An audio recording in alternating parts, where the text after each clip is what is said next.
Bismillahirrahmanirrahim.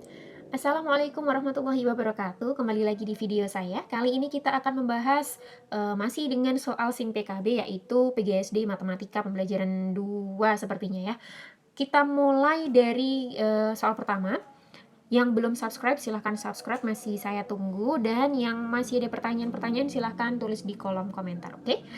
Pertanyaan pertama.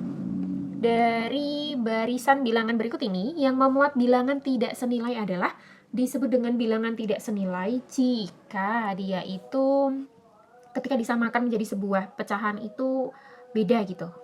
Contoh ya, yang A ini. Ini kebetulan ini juga kuncinya. Jadi karena angkanya juga gampang, paling pertama muncul. Jadi ya udahlah ya. Ini saya mau buat menjadi pecahan biasa semua dengan penyebut 100. Mengapa? Karena ini angkanya gampang kalau dibikin 100. Ini kan sudah 100 per 100 maksud aku. Kemudian di sini, oh ya, ini desimal 0,20 itu caranya kalau desimal dibikin pecahan biasa, itu tinggal begini nih, 20 per 100. Ini mengapa kok bisa 100? Karena jumlah 0 di bawah itu menunjukkan jumlah bilangan yang ada di belakang koma. Jadi misal ada pertanyaan 0,5 mau dibikin per 100, berarti juga begini jadinya. Kan baru satu angka ini. Maka kalau mau jadi per 100 harus dibikin dua angka. Di sininya ditambahin 0, jadi ini 50. Begitu, 50 per 100. Yang tadinya 0,5, jika mau diganti dengan per 100, maka ditambahin 0 agar jumlah bilangan di belakang koma dengan jumlah bilangan banyaknya 0 di bawah ini sama banyaknya gitu. Lanjut lagi, 1 per 5 dibuat per seratusan itu adalah begini caranya. Per 5 itu kan menjadi 100 dengan cara dikali 20. Boleh dilakukan, ini bawahnya berarti per 100 ya, karena 5 dikali 20 itu 100. Ini boleh dilakukan jika yang atas juga diperlakukan hal yang sama, yaitu dikali dengan 20 juga. 1 dikali 20 hasilnya adalah 20. Oke, ini aja dari tadi tuh sebenarnya kita sudah dapat pecahan yang tidak senilai, karena ini dengan ini aja sudah beda. Berarti sudah tidak senilai sebenarnya. Tapi nggak apa-apa, saya mau menunjukkan cara mengubah pecahannya aja ya. Bukan ke jawaban soalnya. Oke, 20% sudah jelas. Persen itu artinya per 100, berarti 20 per 100. Begitu. Ini udah jelas banget tidak senilai, maka pilihan jawaban yang tepat adalah yang ini. Yang A. Nanti jika ada angka-angka yang sedikit sulit nih, rumit, misal yang B. Saya mau menunjukkan yang B ya. Pakai warna biru biar cantik. Oke, yang B. Oh, oke. Nah, oke. Saya mau mengubah ini menjadi pecahan ratusan bisa, pecahan desimal bisa. Kalau saya pribadi biasanya pecahan ratusan, pecahan biasa karena enak angkanya ya. Misal ini 0, mau saya bikin per 100 juga. Berarti kan ambil dua angka. Jadi 16 per 100. Kemudian 1 per 6 itu jika dibikin pecahan ratusan juga nanti hasilnya 16. Atau saya bikin desimal aja deh. Biar angkanya lebih pasti ya. Aduh, kucing saya. Saya bikin desimal. Berarti ini 0,167. Karena ini kan lebih besar daripada 5. Berarti nanti dibulatkan ke atas. 1,6 Anda bisa coba dengan porgapit ya, pembagian porgapit biasa. 1 per 6 itu artinya 1 dibagi 6. Di cara biasa saja, 10 dibagi 6 itu 1, 6, 4, kurang ke bawah. Oke, tidak bisa diberi 0 karena atas sudah ada koma, maka tidak perlu diberi keterangan lagi yang sebelah atas. Ini paling dekat adalah 6, 36. Kemudian ini 4 lagi, 0 lagi, 6 dan seterusnya, maka ini hasilnya sama saja. 6, 7. Lanjut, oke, yang ini bilangan seperti ini mau dibikin desimal sama saja. Artinya ini kan begini. 1667 per 100 per 100, karena di sini tadinya ada koma, maka tambahin lagi 2. Karena di belakang komanya ada 2 bilangan, tambahin 2 0 di bawah lagi. Jadi kalau mau dibikin desimal, maka majuin aja tanda koma dari belakang. Sini 1, pakai warna lain. Pindah ke sini 1, pindah ke sini 2, pindah ke sini 3. pindah ke sini 4, jadi 0, sekian-sekian. 0,167 sama kan hasilnya. Dan yang angka terakhir di sini, ini kalau dilihat ini dengan ini kan sama nih. 3/18 jika dikecilkan, disederhanakan, dibagi 3 itu hasilnya juga 1,6. Maka ini otomatis angkanya sama semua. Dan jika Anda penasaran, silahkan dicobain semua di ABC-an tersebut. Itu akan memakan waktu yang cukup lama. Cukup lihat mana yang paling beda, ya udah. Nih, saya tuh kemarin ngerjainnya karena ini dengan ini aja. Pakai warna lain deh. Warna apa ya? Hijau. Ini dengan ini. Itu tuh beda-beda banget. 2/100 dengan 20/100, ya udah pilih itu aja karena yang ditanyakan adalah yang tidak senilai. Begitu. Lanjut lagi. Cindy mengerjakan suatu pekerjaan dalam waktu 2 hari. Oke, kita collect dulu informasinya. Ini 3 hari si Firman, kemudian Teguh ini 4 hari. Jika bekerja bersama, maka berapa waktu yang diperlukan? Oke, bekerja dalam waktu yang bersama-sama itu maksudnya begini. Cara pengerjaannya itu dibikin 1/2 ditambah 1/3 karena bersama-sama, ditambah 1/4. Kemudian kita kerjakan seperti penjumlahan pecahan biasa. Ini samakan penyebutnya dulu. 12 ini jadi 6. Caranya 12 dibagi 2 dikali 1 gitu ya. Kalau ada yang lupa barangkali. 12 dibagi 2 itu 6, dikali 1 itu tetap 6. Kemudian 12 dibagi 3 dikali 1 itu 4. 12 dibagi 4 dikali 1 itu 3. Hasilnya adalah 13/12. Dan jangan lupa, ini harus dibalik menjadi 12/13. Oh ya, ini satuannya adalah hari tadi. Berarti ini juga masih dalam satuan hari. Jangan lupa untuk dibalik kalau pekerjaan bersama-sama ya.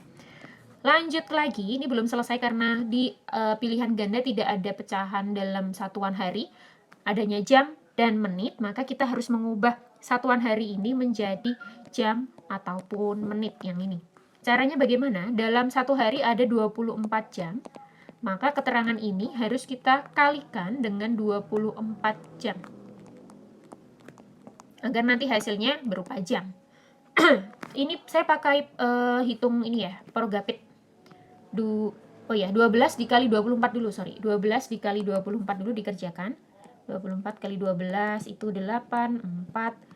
Ini 24 ditambah. Oke. Ini ayo. Nah, 882.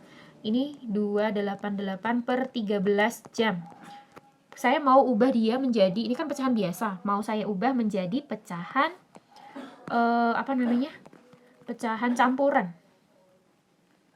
Pecahan campuran dulu. Jadi ini 288 dibagi 13. Cara membuat campuran mudah. 28 dibagi 13 dulu, hasilnya 2. 26 kurangi ini 2, turunkan angka 8-nya. 28 bagi 13 lagi itu 2. 2 kali 13 itu 26. Hasilnya 2, sisanya 2. Maka ini saya tulis menjadi 22 jam. Dan sisanya 2/13 jam. Masih dalam jam ya. Oke, kita minimal sudah dapat jamnya dulu. Setelah itu kita ubah ini menjadi menit ya kan.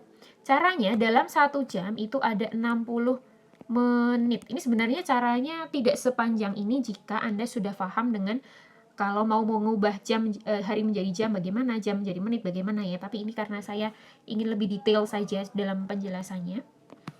2/13 jam mau dirubah menjadi menit, maka caranya adalah sama seperti tadi. 2/13 dikali 60, nanti hasilnya adalah menit. Ini dengan ini dikali dulu 120, 120 dibagi 13. 120 dibagi 13. Oke, sebenarnya ini di awang-awang aja bisa karena melihat di pilihan gandanya ya. Jika 13 dikali 10 saja, itu hasilnya adalah 130, maka jika kita punya 120, kira-kira hasilnya adalah sekitar 9. Walaupun bersisa, ya, 13 dikali 9 itu tidak tepat 120, ada sisanya. Tapi jika melihat di pilihan ganda, ini adalah jawaban yang paling tepat. 22 jam, yang ini hasilnya adalah 9 menit. Oke, jawabannya adalah yang ini. Walaupun di kuncinya yang ini. Mengapa kok bisa 15 menit menurut saya ya? Karena dia itu keliru di ininya. Pembagian apa? Ini. Dari sini nih. 288 dibagi 13, dia itu kalau ini diteruskan, itu koma 15 gitu. Ini ya yang ini ya. Paruh gapit ini ya. Coba kita lanjutkan. Ini koma agar ini bisa dapat 0. 12 bagi 13 itu 1. Ini 13 dikurangi itu adalah 70. Tambahin 0, 70 dibagi 13 itu adalah 5. Hasilnya di sini 65, sisa 5. Nah, ini 15 itu bukan berarti 15 menit, tapi 0,15 jam. Harus dirubah menjadi menit dulu, yaitu dikali dengan 60. 0,15 dikali 60 hasilnya adalah 9 menit. Jadi ini yang bikin apa? Opsinya ini, pilihannya ini agak membagongkan, tapi tidak apa-apa. Yang penting kita tahu cara yang tepatnya bagaimana. Dan ini saya sudah research banyak sumber ya, silahkan Anda cari sendiri kalau tidak percaya. Ketik aja soalnya di Google nanti keluar. Zaman sekarang tuh anak-anak juga udah praktek kayak gitu ya Bapak Ibu. Udah merupakan hal yang biasa terjadi. Oke, lanjut lagi di soal kesekian. Bu Endang bla bla bla bla bla. Pembelajaran yang dilakukan Ibu Endang adalah pembelajaran dengan pendekatan. Oke, ini kuncinya adalah konstruktivisme. Saya juga setuju. Mengapa? Karena kita lihat kalimat di sini. Oke, kita harus menganalisis bagian-bagian dari urut-urutan pembelajaran Bu Endang ini ya. Bu Endang. Nih, bla bla bla bla. Peserta didik menentukan nilai pecahan kertas yang diarsir. Kemudian peserta didik menentukan nilai pecahan yang baru. Kemudian meminta peserta didik untuk menunjukkan besar. Nah, meminta peserta didik lagi, kan? Tuh. Kemudian dia menyimpulkan. Berarti ini adalah mendorong siswa untuk aktif. Sedangkan pembelajaran dengan ciri-ciri siswa aktif itu adalah pembelajaran konstruktivisme. Itu ciri-ciri yang pertama yang bisa kita lihat. Kemudian yang kedua, membagi kertas pertama menjadi 2 bagian yang sama dan salah satu bagiannya diarsir. Itu kan mau belajar tentang pecahan senilai setengah itu sama dengan 2/4 atau 1/2 itu sama dengan 2/4 seperti yang ada di soal ini. Namun dikonstruksi dulu, dibangun dulu konsepnya melalui dia praktek membagi kertas menjadi 2 bagian yang sama, kemudian diarsir, kemudian melipat lagi menjadi 4 bagian dan 2 bagian tadi sudah terarsir kan. Berarti itu artinya dia menyusun pengetahuan sendiri dengan cara mempraktekkan aktif sendiri. Kemudian di akhir pembelajaran dia menyimpulkan juga bersama-sama dengan guru si peserta didik tersebut bahwa 1/2 sama dengan 2/4. Itu adalah ciri-ciri pembelajaran konstruktivisme banget ya. Begitu harusnya pembelajaran zaman sekarang memang melatih anak-anak itu untuk mencari kemudian menyusun sendiri, mengkonstruksi. Konstruksi itu kan kayak bangunan menyusun gitu. Gitu ya Bapak Ibu. Lanjut lagi. Pak Firman memperoleh penghasilan sekian-sekian. Dari penghasilan tersebut sepertiga bla bla bla bla. Oke, saya tulis dulu sekian ini dikurangi bagian-bagian karena bagian-bagian ini 1, 2, 3, 4 itu kan mau digunakan untuk hal-hal yang lain. Sisanya untuk tabungan. Berarti tabungan itu adalah hasil dari pengurangan uang awal dikurangi dengan bagian-bagian yang untuk keperluan-keperluan yang lain tadi, iya kan?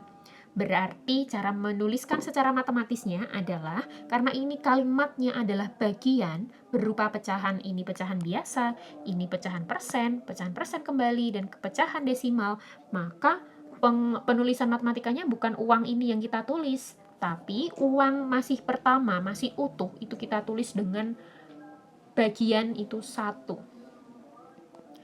Karena dia masih utuh. Sesuatu yang masih utuh secara matematika ditulis berupa bagian itu adalah angka 1. Itu adalah menunjukkan dia masih utuh. Kemudian dikurangi oleh bagian-bagian yang digunakan untuk keperluan yang lain. Keperluan yang lain mau saya kolek dulu, saya jadikan 1. Penulisannya begini nih, 1/9, saya tambah dengan 11%, saya tambah dengan 30%, dan saya tambah dengan kurang geser. Saya tambah dengan 0,15. Nah, seperti ini maksud saya. Mengapa? Karena ini bagian utuh dikurangi keperluan-keperluan yang lain gitu. Kan kalimat matematikanya enak, set gitu ya. Ini 1 dikurangi. Oke, ini mau saya ubah menjadi per 100 karena angkanya sepertinya enak kalau dijadiin 100. Tapi 1/9-nya karena jelek, mau dibikin 100 gimana? 9 kali berapa yang hasilnya menjadi 100 kan susah. Kalau dia angkanya 5 atau 4 atau 10 atau 20 enak banget. Tapi karena dia angkanya 9, susah mau dibikin per 100. Ini mau saya bikin 100 sekalian, tapi mau saya berjejer begini. Mengapa? Karena ini per 100 semua. 11% itu kan artinya per 100. Berarti cukup ditulis begini. Ini artinya 11/100 gitu ya. Lanjut 30% ya 30/100. Ini 30/100 gitu. Kemudian 0,15 karena di belakang koma ada 2 bilangan, maka ini kan sudah tepat. Ada 2 bilangan juga di bagian bawah. Jadi ini 15/100. Dan kemudian 1 kurangi 1/9. Berapa sih ini hasilnya? Oh gini aja, saya tulisnya set. Ini mau langsung, saya kalau lompat-lompat caranya tidak apa-apa ya. Mau saya bikin langsung 900. Mengapa? Antara ini dengan ini mau langsung saya samakan penyebut ya. Disamakan penyebut antara ini dan ini ya. 900 bagi 9 itu adalah 100 kali 1 itu 100. Ini ditambah dengan ini kan nih, tambah ini itu berapa sih? 56. Nah, berarti kan 900 dibagi 100 itu 9 dikali 56. Tak tulis di sini 56 kali 9 yaitu adalah 9 kali 6 itu berapa? 54. Ini kali ini 45 tambah 5 50 ya. Oke, seperti ini. Lanjut lagi. Oh ya, saran saya jika Anda menjumpai soal-soal matematika yang soal cerita, itu kerjakan terakhir saja. Mengapa? Karena itu akan memakan waktu yang cukup lama. Mendingan kerjakan soal yang cukup dengan membaca soal mendapatkan hasilnya kalau menurut saya. Atau matematika yang stepnya itu tidak terlalu banyak. Karena soal-soal seperti ini itu cukup memakan waktu. Ini hasilnya berapa sih? 604/900. Oke, nih cara tergampang sedunia adalah namanya 1 itu artinya 900/900. Mengapa saya ambil 900? Karena yang di sini adalah 900/900. Nah, begini. Artinya 900/900, 900 dibagi 900, hasilnya kan 1, sama aja dengan yang ini gitu maksud saya. Lanjut, 900 dibagi dikurangi 604, itu hasilnya berapa? Oke, hasilnya adalah, ini caranya jika barangkali ada yang lupa ya, 9 kan dipinjam oleh si 00-nya, dia menjadi 8. Langsung aja sini itu 9, sini itu 10. Jadi kalau ada 0 di tengah-tengah itu langsung dia berubah menjadi angka 9, dan 0 yang paling ujung belakang itu menjadi angka 10. Jika di sini ada 0 lagi di tengah, berarti ini 9 gitu. Pokoknya 0 di tengah itu menjadi angka 9, sedangkan 0 di paling terakhir itu menjadi angka 10. Itu trik yang paling gampangnya. 10 dikurangi 4 itu 6.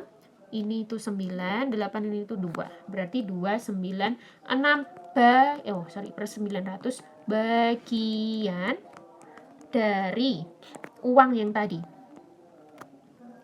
Maka caranya adalah jika ada bagian dari, itu artinya harus dikali. Kita kalikan ya. Oke, kita kalikan pakai warna lain aja. 296/900 kita kalikan dengan uang yang tadi yang ada di soal. Ini 765 dihitung dicoret-coret dengan 9 tuh bisa. Hasilnya adalah 85. Jangan bisa progatif dulu. 02 saya coret dengan 02 yang ini, berarti ini 02, masih ada 02 di sini, saya naikkan. Jadi 296 dikali 85 itu hasilnya adalah 2516.0, karena di sini masih ada 0. Dicek sendiri jika tidak percaya. Ini karena orang-orang saya sudah penuh, jadi saya skip. Oke. Nah ini hasilnya yang ini B. Ini dikunci juga sudah betul. Lanjut lagi.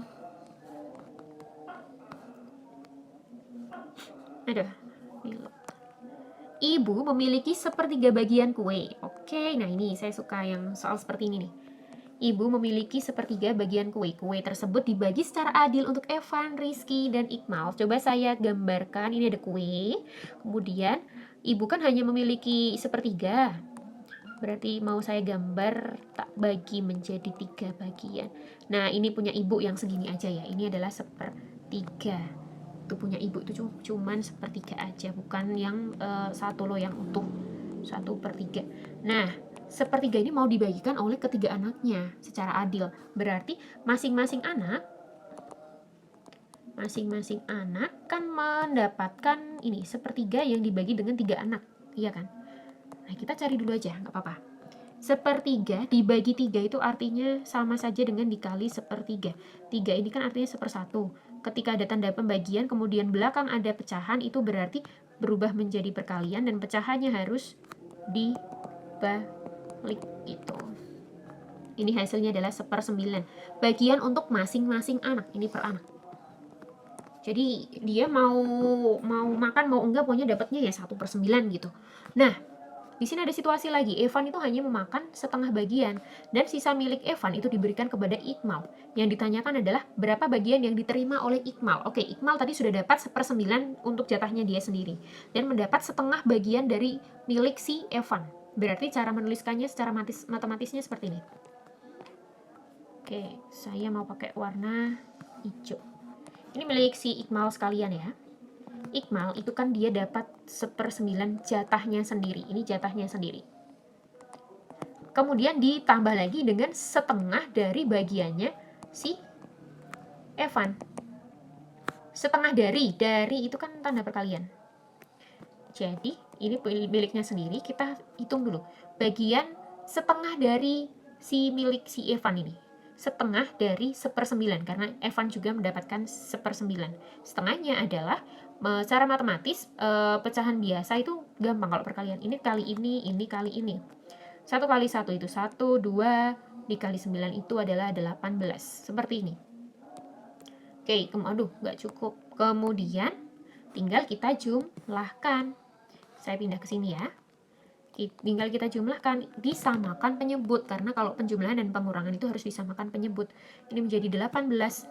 18 dibagi 9 dikali 1 hasilnya adalah 2. 18 dibagi 18 dikali 1 hasilnya 1. Ini hasilnya adalah 3/18 atau bisa ditulis juga 1/6 jika mau dikecilkan.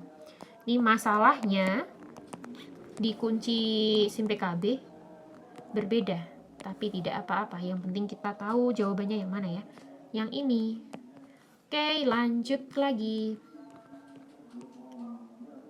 Apa ini? Pecahan berikut yang terletak di antara. Oke, saya suka nih soal. Karena gampang. Caranya bagaimana? Kalau saya dari dulu sekolah SD diajarin oleh guru saya begini. 5/6. Ini kalau mau menyamakan penyebut antara dua bilangan. Ini kan yang ditanyakan yang bilangan yang ada di tengah-tengah sini kan. Nah, saya pakai cara begini. Set, itu hasilnya di sini. Ini nanti dikali. Bawah ini dengan angka 5, nanti dikali, nanti hasilnya di sini. Dan yang di bawah itu adalah perkalian antara bilangan yang ada di bawah juga. Jadi hasilnya demikian. Nih. 6 kali 6 hasilnya 36. Maka di sini 36. 7 dikali 5 hasilnya 35, maka di sini 35. Dan perkalian antara kedua bilangan di bawah, 6 kali 7 itu 42, berarti sini 42. Wow, gampang kan? Ini cara tercepat untuk menyamakan penyebut dua bilangan. Ini misal angkanya banyak pun nggak masalah kalau ada dua bilangan. Tinggal disilang-silang, kemudian bawahnya dikali begitu. Nah, pertanyaannya bilangan yang ada di tengah-tengah sini itu berapa ya? Ini 35, ini 36. Berarti bilangan yang tepat berada di tengah-tengah antara mereka adalah 35,5/42 kan? Karena bawah itu memang harus sama terus dalam pecahan biasa. Lalu bagaimana dong? 35/42 kan angkanya jelek sekali. Tenang saja, kita punya pecahan senilai namanya. Pecahan senilai itu adalah bisa dikalikan dengan suatu bilangan tertentu atau bisa dibagi dengan suatu bilangan tertentu yang sama antara atas dengan bawah. Karena ini untuk menghilangkan tanda koma, maka mau saya kalikan 2 atau kalikan 4 atau kalikan 6 agar tanda komanya hilang. 35,5 dikali 2 itu adalah 71, sedangkan 42 dikali 2 itu adalah berapa ya? 84. Nah, kebetulan di ABC-nya ada boleh dikali 4, boleh dikali, pokoknya yang yang genap-genap agar desimalnya itu hilang, atau dibagi dengan angka yang sama. Atas dibagi 3, bawah dibagi 3 jika bisa ketemu. Oke, lanjut satu soal terakhir. Oke, Adi menghitung pengurangan dua bilangan pecahan sebagai berikut. Berdasarkan jawaban tersebut, Adi belum menguasai konsep tentang... Oke, kunci di SIM PKB adalah yang ini. Mengapa kok bukan yang ini juga? Padahal ini juga dia nggak bisa. Pengurangan bilangan bulat nih. 3 min 1 aja 1, 11 min 5 itu 3, berarti dia pengurangan bilangan bulatnya juga tidak bisa kan. Mengapa kok bukan yang ini? Mengapa jawabannya yang ini? Saya jelaskan. Mengapa? Karena coba Anda lihat dulu di operasi hitungnya ya. Kita lihat. Oke. Di sini pengerjaan soal ini yang pertama harus dilakukan oleh orang yang sedang mengerjakannya adalah harus menyamakan penyebutnya dulu kan. Ini dengan ini disamakan dulu, yaitu menjadi 55 misal. Nah, sedangkan anak tersebut belum melakukannya, berarti dia belum menguasai konsep dari pengurangan atau penjumlahan pecahan biasa. Itu yang menyebabkan jawaban dari SIM PKB adalah yang pengurangan bilangan pecahan, bukan yang pengurangan bilangan bulat. Walaupun bilangan bulatnya dia juga belum bisa. Tapi awal urut-urutan dari pengerjaan soal ini adalah seharusnya dia bisa mengurangkan bilangan pecahan dengan cara menyamakan penyebutnya dulu begitu. Maka hasilnya yang tadi itu pengurangan bilangan pecahan.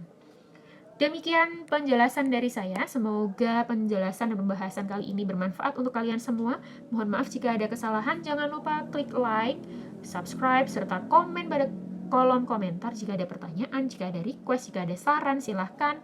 Jangan lupa share ke teman-teman Anda. Terima kasih, saya doakan tahun ini diberi kelancaran, lulus semua, dan mendapat keberkahan. Wassalamualaikum warahmatullahi wabarakatuh.